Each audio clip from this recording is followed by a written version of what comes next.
Ok, je sors de la salle de sport. La salle de sport est juste derrière et en fait pour vous expliquer, il y a plein de tours. Donc là il y en a une, là encore une autre, là encore, bref, plein de tours. Et la salle de sport elle est privatisée pour toutes les tours. Hola mes girl boss! Alors oui, déjà si vous n'êtes pas au courant et que vous n'avez pas vu ma dernière vidéo, je suis devenue rousse et en vrai, je sais pas vous, mais j'adore. J'ai l'impression que ça change totalement et en plus ça m'a rendu les cheveux encore plus beaux qu'avant. Bref, aujourd'hui j'ai décidé de vous faire une nouvelle vidéo où je vous emmène 24 heures avec moi dans ma vie d'entrepreneuse parce que je sais que vous aimez bien ce concept là de vidéo, que je vous montre comment je reste organisée et productive. On va passer 24 heures avec moi à Dubaï, vous allez pas vraiment voir qu'on est à Dubaï parce que clairement aujourd'hui on est mardi mais ça reste quand même une journée très chargée parce que la semaine dernière j'avais toute ma famille qui était ici, on a fait les vacances en fait ici ensemble juste avant les fêtes de fin d'année. J'ai encore mes parents qui sont là et hier j'étais totalement off et aujourd'hui on va devoir travailler mais globalement je vais vraiment vous amener dans une vraie journée avec moi parce que j'ai l'impression quand on regarde sur les réseaux sociaux, qu'on regarde sur YouTube, 24 heures dans la journée d'une personne, les gens ils font des trucs, je suis en train de me dire mais les gars, moi il me faudrait une semaine 48 heures pour faire tout ça. Du coup je vous emmène réellement 24 heures avec moi, va pas y avoir d'artifice, va pas y avoir de... J'ai pas prévu des trucs de ouf pour vous parce que je voulais vous amener dans une vraie journée dans ma vie d'entrepreneuse. C'est parti. Avant de commencer la journée, on va manger. Et ça c'est un des trucs, je sais pas si vous voyez déjà, c'est trop beau. C'est un des trucs que j'aime le plus ici à Dubaï et que j'ai pas réussi à retrouver dans un autre pays. C'est le fait d'avoir des meal prep. Et vous la... Oh, je voulais manger sur le canapé pour faire stylé mais c'était pas la meilleure idée. Et en gros, j'ai pas réussi à trouver d'autres pays où vous avez les meal prep comme ça tous les matins. Donc en gros tous les matins je reçois mon petit déj, mon déjeuner, mon snack et mon dîner. Donc comme ça j'ai pas à penser à ce que je vais manger, j'ai pas à penser à faire à manger parce que ça prend du temps, j'ai pas à penser à aller faire les courses. Ça c'est un truc que j'ai commencé à Bali un petit peu, mais la nourriture en général c'était vraiment que des trucs avec j'avais jamais de féculents, c'est vraiment trop des trucs pour perdre du poids. Que là du coup là je suis en maintenance parce que en gros j'ai mes calories plus je sais que je prends un matcha dans la journée et le total des calories ça fait pile ma maintenance pour maintenir mon poids. Donc non, je suis trop contente, ça fait gagner un temps fou et c'est surtout que ça m'enlève une charge mentale parce que je déteste faire la cuisine, je déteste réfléchir à ce que je vais manger. Je fais des trucs très basiques et il y a un moment où j'aimais bien mais je me suis rendu compte que ça me prenait beaucoup de temps et je préfère mettre ce temps sur d'autres choses comme faire du sport, prendre soin de moi, apprendre quelque chose, faire des trucs créatifs, etc. Et bien manger.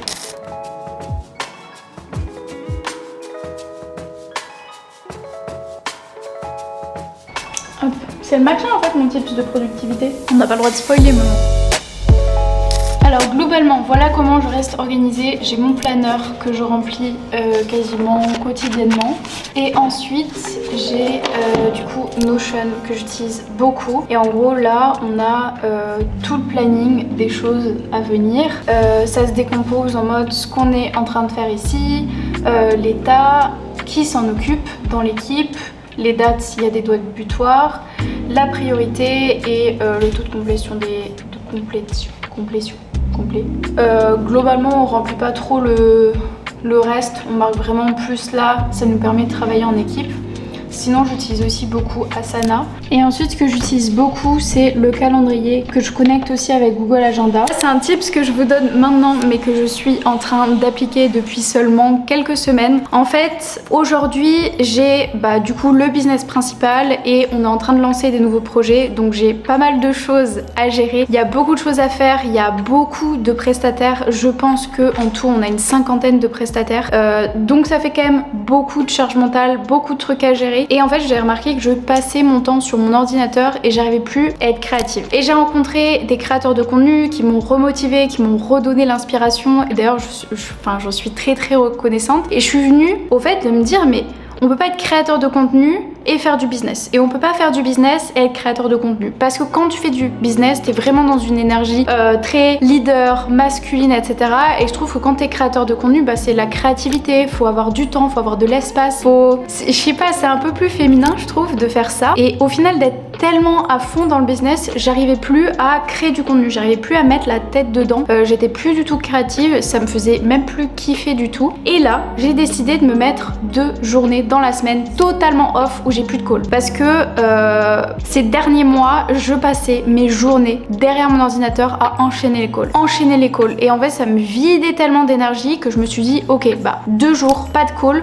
Comme ça, si je fais un call, c'est vraiment que c'est primordial que je fasse ce call là. Sinon, bah en fait, tant pis. Ou alors, tant pis, ce sera dans 2-3 semaines. Mais c'était vraiment un truc où je me disais, ok, faut que je sois dispo et je planifiais plein de calls et j'avais le temps de rien faire. J'avais même pas le temps de travailler. Donc, c'est 2 jours dans la semaine où je suis off. C'est le mercredi et le vendredi parce que le mardi et le jeudi, j'ai déjà des calls d'équipe. Et ce mercredi et ce vendredi, je vais bosser, je vais faire mon deep work, je vais essayer de limiter toutes les interactions, les trucs où on va me sortir de ma productivité et de ma créativité. Du coup là je suis en train de tester ça et pour l'instant ça marche plutôt bien et c'est super dur parce que les gens ils me disent tout le temps ouais on fait un call là, on fait un call là et je suis en mode bah non et c'est super dur d'apprendre à dire non et je m'en suis rendu compte récemment, enfin toute cette année c'est dur de dire non parce que moi je suis quelqu'un qui a envie de faire plaisir aux gens, j'ai envie de tout le temps dire oui et vous savez même quand quelqu'un vient vous demander une chaise, bah des fois j'ai envie de dire oui alors que bah non je la réserve, enfin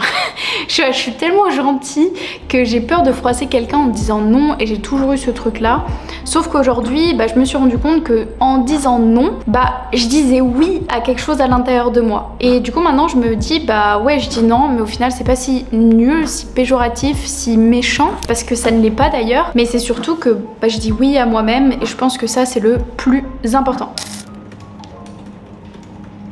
Ok, là j'ai le droit de vous montrer ce que je suis en train de faire. Pour chaque personne qui rejoint Liberté Digitale, on envoie en cadeau un workbook qu'on a réalisé il y a 2 ans d'ailleurs au lancement. De base c'était juste un support en ligne et en fait on s'est rendu compte que c'était beaucoup mieux de l'envoyer et ça fait un peu ce truc où on passe du digital au réel et en tout cas les filles adorent donc moi ça me rend encore plus heureuse. Sauf que là on a fait toute la mise à jour de la formation. Il y a énormément de choses qui sont arrivées, j'ai mis un tableau de bord, en fait j'ai construit tout un espace sur Notion, tableau de bord, suivi client, on a rajouté tout un module sur la prospection, sur comment trouver des clients, quoi faire si tu ne trouves toujours pas de clients, vraiment. J'ai mis tout ce que je savais dans cette formation pour lancer son activité, apprendre de nouvelles compétences et trouver des clients en illimité parce qu'aujourd'hui, je sais pas si vous vous rendez compte, mais on reçoit des demandes tous les jours de personnes qui recherchent des community managers. Aujourd'hui, il y a 3 millions d'entreprises en France. Chaque entreprise a au moins besoin d'un community manager. Donc oui, il y a encore un marché, oui, il y a encore des opportunités et il y en a plein. Donc l'objectif, c'était du coup de refaire toute cette mise à jour pour donner plus de valeur encore aux membres. Et de toute manière, c'est quelque chose qui évolue et moi, c'est mon quotidien de mettre la formation à jour. Et du coup, qui dit formation à jour, dit workbook à mettre à jour. Donc, je suis dessus, sauf qu'en fait, je l'avais fait en A4 et on l'imprime en A5 et du coup on vient de me proposer 2000 € pour faire la conversion de A4 à A5 et en fait c'est un truc qui s'appelle transformation magique sur Canva. J'ai cliqué dessus, ça a fait automatiquement du A4 ou A5 donc je vais juste regarder que ce qui a été fait c'est ok mais franchement ça me semble plutôt similaire j'avoue. Bon en gros faut juste que je regarde s'il y a des... Oh pardon. En gros, il faut juste que je regarde si c'est ok en A5, comme ça on peut l'imprimer et l'envoyer très rapidement aux nouvelles élèves. Normalement, c'est un truc que peut-être je devrais prendre une designeuse ou quelqu'un pour s'en occuper. Mais en fait, j'aime tellement faire attention à ce que tout ce qu'on crée dans Liberté Digitale ce soit parfait que j'ai besoin d'avoir ma touche, j'ai besoin de le faire, j'ai besoin de regarder. Et le design, clairement, j'ai pas un bac plus 5 en design, j'ai juste un bac plus Canva. En design, donc merci Canva. D'ailleurs pour la petite histoire, c'est une femme qui a lancé Canva et son histoire est juste incroyable. Je vous invite à aller voir mes posts LinkedIn parce que je l'ai mise en avant et d'ailleurs c'était un des posts les plus viraux de l'année 2023 sur LinkedIn. Donc si vous connaissez pas encore la fondatrice de Canva, je vous invite à aller regarder son histoire. On va repartir au travail puisqu'il nous reste 1 heure avant les calls. Ok, c'est parti pour le premier call. Du coup, ce premier call, c'est avec Margot qui gère mon marketing et avec Julie qui est mon bras droit sur Liberté Digitale, et on va réfléchir à la communication du gros projet qu'on est en train de préparer et dont il y aura le lancement l'année prochaine. C'est un projet qui touche un petit peu une audience différente que ce qu'on fait aujourd'hui, donc qui va être plus dans le B2B qu'aujourd'hui on est dans le B2C.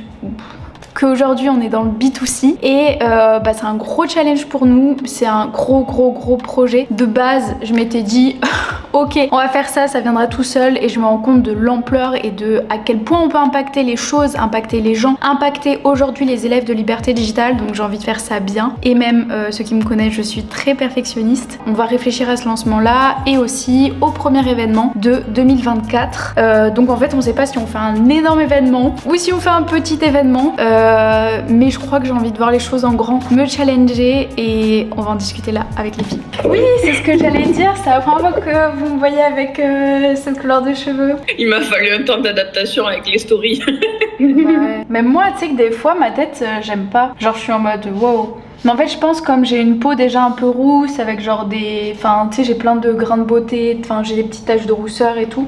Je pense que ça va bien, mais j'aime trop. Ok, le call s'est trop bien passé, on a plein d'idées, j'ai plein de choses à faire. Et là j'enchaîne avec le deuxième call avec Margot. Bon, en soi, le premier call a un peu dérapé, mais là on va vraiment se poser pour revoir toute la stratégie de comment je communique, de mon personal branding, de ce que je pourrais améliorer, de sur quelle plateforme on communique, comment, fréquence, etc. Voilà, on va revoir un petit peu tout en reprenant toutes les stats de l'année, mais surtout les stats du dernier mois, parce que moi j'adore analyser, regarder ce qui a marché, ce qui a pas marché, et refonder un petit peu l'image que j'ai envie de transmettre, même si je suis déjà très authentique, très transparente, et que j'essaie de vous montrer beaucoup de choses, et de vous partager même beaucoup de choses. J'ai envie de réfléchir un petit peu et de me renouveler pour 2024, et je pense que ça c'est un truc qui fait que ça marche aussi bien aujourd'hui. C'est que j'attends pas que les autres fassent, j'attends pas de m'inspirer des autres, de copier des autres, je fais mes trucs à moi, je me différencie parce que j'ai envie de faire. Et aujourd'hui je vois beaucoup de gens, même aujourd'hui il y a énormément de gens qui copient ce que je fais, etc. Et à un moment donné, je vous l'avoue, ça m'a énormément énervée et je le vivais assez mal parce que j'ai l'impression de travailler pour que les gens reprennent ce que je fais. En gros, ils reprenaient ce qui marchait, enfin des femmes du coup en termes général, et j'étais en mode mais genre vous cassez pas les fesses à reprendre exactement ce qui marche chez moi et le dupliquer chez vous. Et même si on m'a dit oui Justine, t'auras toujours une longueur d'avance, etc. Moi ça me faisait du mal parce que je me disais mais en fait ces personnes là elles reprennent juste ce qui marche chez moi, mais en plus en copier-coller. Des fois j'avais l'impression, c'était même pas une impression, c'était du copier-coller de ce que je mettais en avant pour mes élèves, de ce que je mettais en avant sur mes réseaux sociaux, et j'étais en mode mais trouvez-vous des idées à vous et construisez les choses vous-même, parce que moi je réfléchis dans ma petite tête avec mes équipes et juste faites les choses. C'est l'heure du goûter. Non mais regardez ça, c'est des petites tartelettes à la fraise. Je meurs. Trop beau. Et tout ça qui rentre dans mes calories s'il vous plaît. J'adore. Ok, je viens de terminer tous mes calls de l'après-midi et surtout de faire le dernier call qui était du coup avec le banquier. Je peux pas vous spoiler encore le projet parce que vraiment j'aime pas parler des choses tant qu'elles sont pas encore relativement faites, parce que j'ai peur d'être trop déçue si ça se concrétise pas, et du coup j'ai besoin du banquier pour faire un emprunt. Malheureusement j'ai pas encore eu la réponse aujourd'hui et je dois refaire un call la semaine prochaine.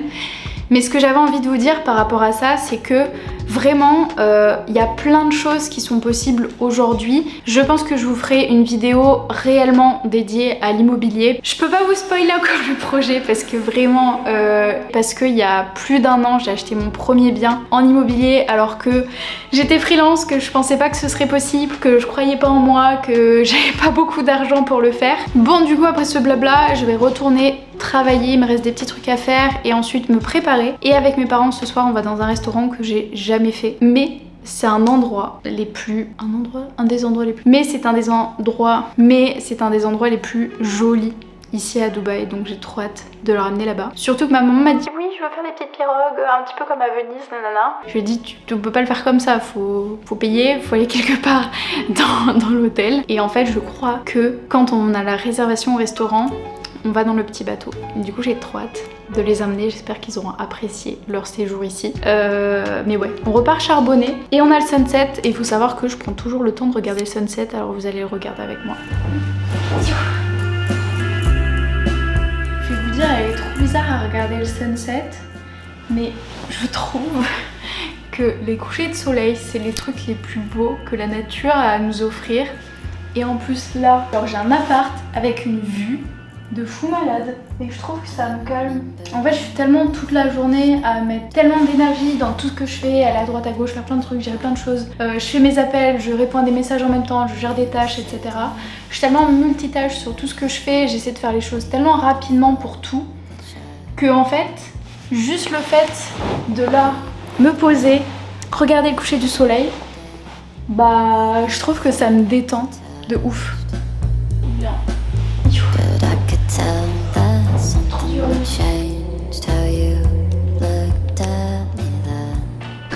Bah super, je viens d'envoyer un message à mes parents savoir si on se retrouvait là-bas ou si on se retrouvait ici à l'appart. Et ils sont déjà là-bas au bar, donc je vais juste me préparer. Je pense pas que je vais me maquiller de ouf.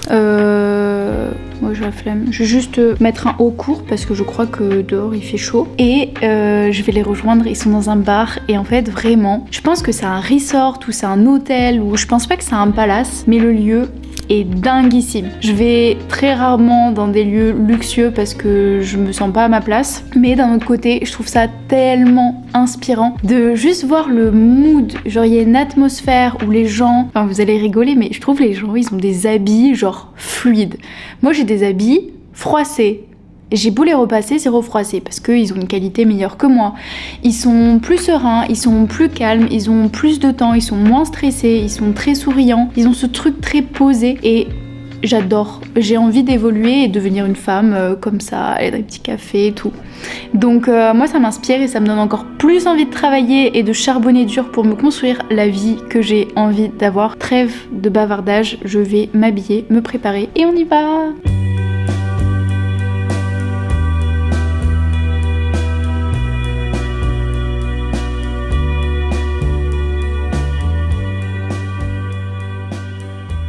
Ok, on vient d'arriver, ça s'appelle Jumeirah Al Qasr, je sais pas comment le prononcer, et on va prendre les bateaux pour aller au restaurant. Je suis trop contente et c'est ce que ma maman voulait faire, donc trop bien.